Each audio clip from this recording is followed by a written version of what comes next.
Hi friends, experimenting here, having some more fun. Okay, now I have a written journal for you, and it's interesting the way it came through. This was written 11/27. It was the second one that day. The Mayan day was 6 wisdom, and as I was writing it, I didn't know until the next day that it was going to turn out to be a part 1 of 2. And I have one really good link and one interesting link. So I hope that you will click over to the transcript to get those links. I found a really great researcher, somebody who does his own work, makes his own calls, thinks for himself, and has educated his vision using hundreds of hours of sky photography and videography in order to distinguish what's being hidden in the cloud cover up there. And I think you'll be really fascinated with it. I've linked you over to part 1. It's called What is in Our Skies, Part 1 Introduction. Now, I forget why I did this, but the other thing I put with it is a Bashar clip. Still don't know why I'm watching the guy. It's called There's Only One Thing and One Moment in Creation. One of my favorite topics is time. I don't know why, but I know I'm fascinated with the fact that what we believe is time is truly an illusion.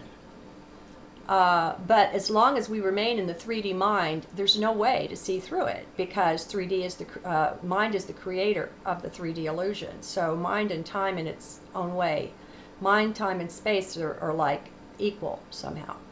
So enough of that. All right, hi all. Seems like the body's energy is rising again. Gee, can you feel it?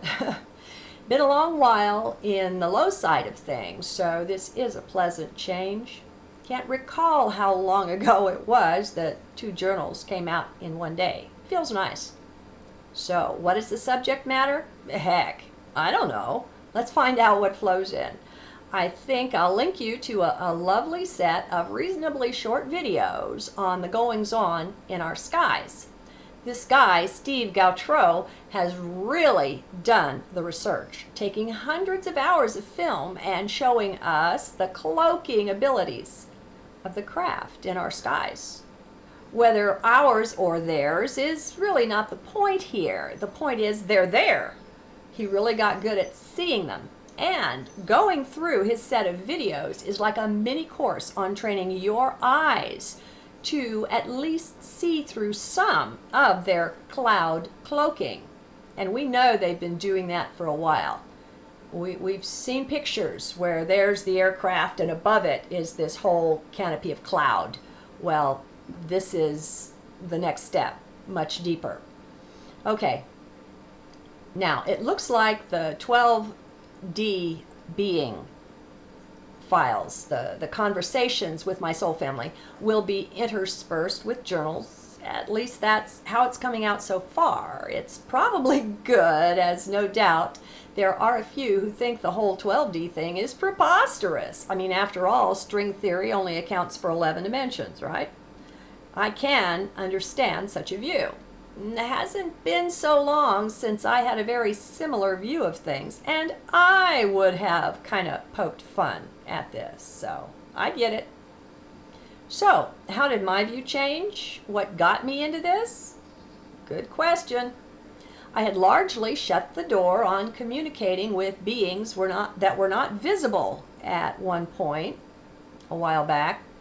Too many charlatans and tricksters, both ETs and even those who channeled them, and I just got disgusted.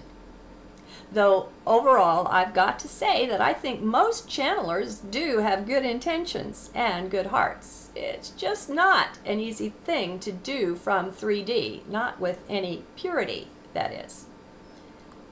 Half of them are channeling their own subconscious. Anyway, I'd have to say it was based on my trust for my friend and medical intuitive healer, Ken. The word came to me from him that they were present and working with me. And over the years, I've come to trust him. He's passed every test for me. And I've passed some tests too of backing off from just being slavishly accepting his word. So we've gone through a lot together. If Source wanted me to make nice with these guys, that was the way in, maybe the only way. That, plus I've set my intent to come into a more solid soul confidence. When we're lacking that, we find ourselves often shooting ourselves in the foot. So, what is your level of confidence, of soul confidence, not the confidence of ego? Does Source have to work so hard to help you see yourself through different eyes? Believe me, I was very resistant. What with my Catholic early background, and that spanning many embodiments, I found what I saw as a safe haven in simple humility. At least that's what I thought it was, and no doubt some of it was. However, turned out not to be quite so. Instead, I was shown how it was more or also a technique for avoidance of the issues. Falling back on being humble and empty can sometimes be just an excuse, but one we don't see until we move farther along. It can be real, or it can be mind play, mind's imitation of real, and I suppose we can kind of switch back and forth with those. Some things about the self will be rather unpleasant to learn. Well, sort of. If you're a real lover of truth, then you won't mind at all being shown the supposedly negative things in your personality. It's no big deal. Everyone, simply everyone, has them. If you think you're a paragon of perfection, well, get out of mind, honey. It's leading you around by the nose. We are simply divine, right? Well, if that's so, then how can we have such seeming character flaws? Does that confuse you? If so, again, please do drop down into heart and let's consider. I call that pondering, not thought. So, what is your definition of the I? Heart has a brain too. Did you know that? It produces neurotransmitters, just like the brain in the head. And if you doubt this, go to heartmath.org, I think it is. So does the gut. It can be very confusing until you determine that everything you've ever been told is likely false. Then is when things start to get very easy. Takes a lot of the confusion away. Just set all the programming. It's just programming. Set it aside and be open, the true kind of openness, and look again. The way I've come to understand such things is by the analogy of the coin having two sides. Everything includes its opposite. Believe it or not, just like a thermometer, it includes both heat and cold. The top and the bottom measures. It contains the poles, those things that some consider to be opposite. Well, so do we. If we didn't, we wouldn't be complete. This is 3D, remember, the realm of duality. It's what nature does here, separates out into her seeming opposites. Plus, when you consider how we chose to practically lose our identity on coming here, at least our memory of who and what we are, where we've been, and so on, then it's less of a surprise that these flaws play a part. Now, let's take it further. We can also look at it through the lens of being spirit, working with a human body. A bit more duality, a this and a that. No matter how perfect the spirit may be, this 3D is not the realm for that, for its full manifestation. That would be a bit higher up on the frequency scale. So, the way I see it, it's right and true that this is not the realm of perfection, in spite of what your religious or other education might have said to you. It is not possible nor natural to manifest your perfection here. It might just blow it up, break the matrix, the natural way of 3D. Now, finally, let's look at it from yet another angle, the one of head versus heart. It would clearly be mind looking to be perfect. I hope you can see that. Mind has its own ideas around perfection, but in large part, they don't harmonize with heart. And heart knows better. Heart knows that mind just doesn't understand true perfection, not to any deep level anyway. The perfection that mind sees and shoots for is a superficial thing, a thing of appearances. Now stay in heart with me for this. Mind will likely protest. Besides, this is heart knowledge, so you'll tune in better from there. Mind is the maker of 3D. Thoughts are creative, creating after their kind. Your thoughts go forth to be fruitful and multiply. It's what thought does.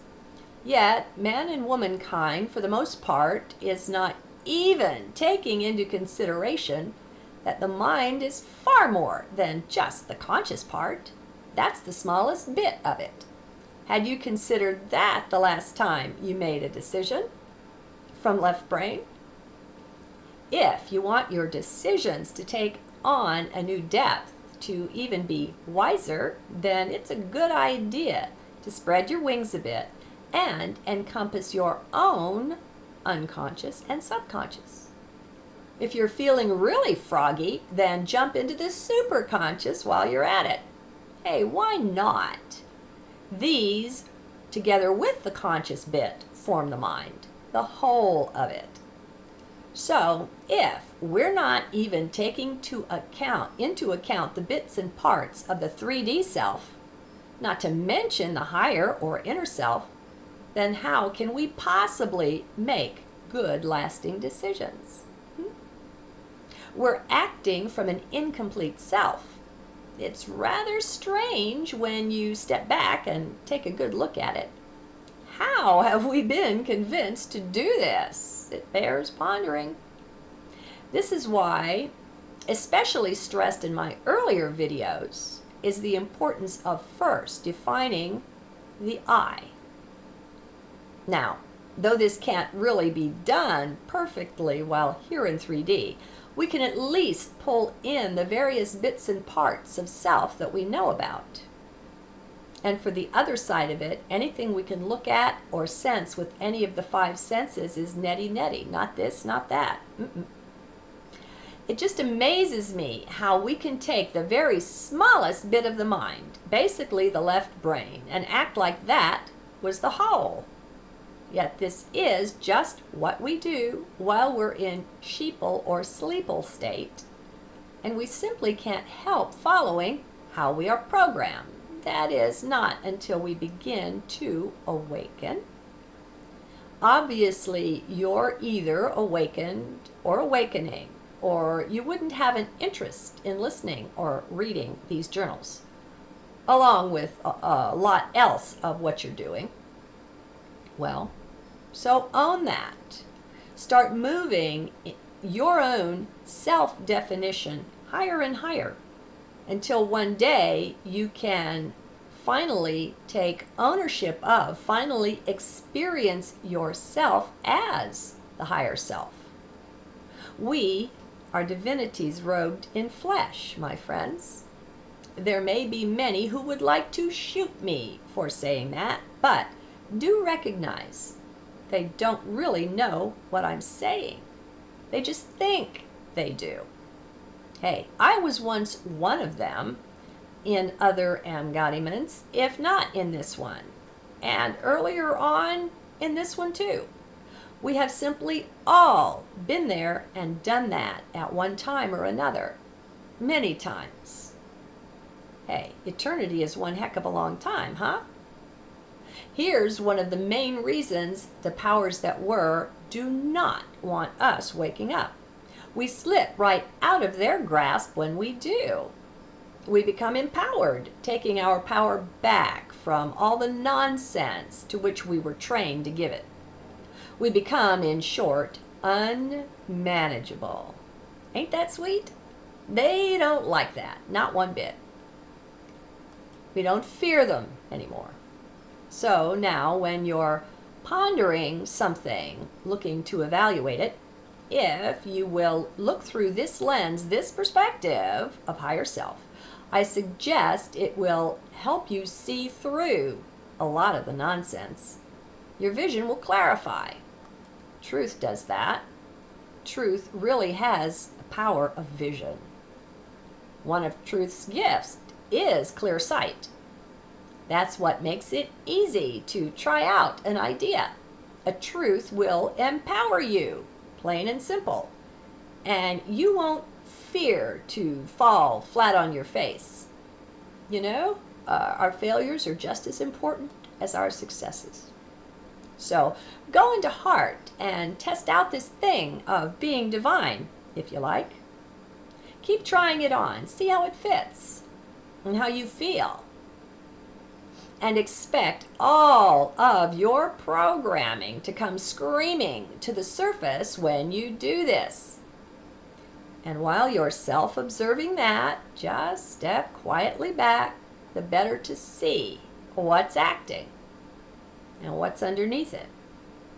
More than anything, let's learn to go by how things feel to us from deep within. During this process, it's wise to ignore what mind has to say. It may be a bit scary if this is one of your first times trusting heart for things, but that's okay. Really, it is. That's just mind fearing losing its position of power over you. It's been in control for so long that it honestly can't imagine anything else. So, much like the powers that were, it's frightened of losing its power. As above, so below. As within, so without. Same thing, same reflection. Let us wean ourselves, at least, from trusting mind so much, my friends. Instead, let's train the mind to play second fiddle to heart. Or whatever you call it. You don't have to call it heart. I've got a capital H on this. I mean, it's more of a portal than it is anything. It's not in 3D, this thing I'm calling heart. Then we can safely pay more attention when mind chips in. A really nice side effect of this process is the huge drop in hamster wheeling that the mind will experience. That too will make mind feel lost for a bit. But, oh, how nice not to have the incessant chatter that's the product of that. Won't it feel nice? Go on, imagine it. A quiet mind. Oh, if somebody could market that, boy, wouldn't they be rich. Rich as Croesus. Now, it's not out of reach or out of sight, and it's free. Like everything else, though, it's a choice. I know many would love to make that choice, but don't quite know how. Well, actually, you do. Many secrets and simple steps are here in the journals. Make use of them. Try them out. Test them out for yourself. See how they work, how they feel. And while you do, just be self-aware, self-observant. That takes coming into the now, being with the self in the moment.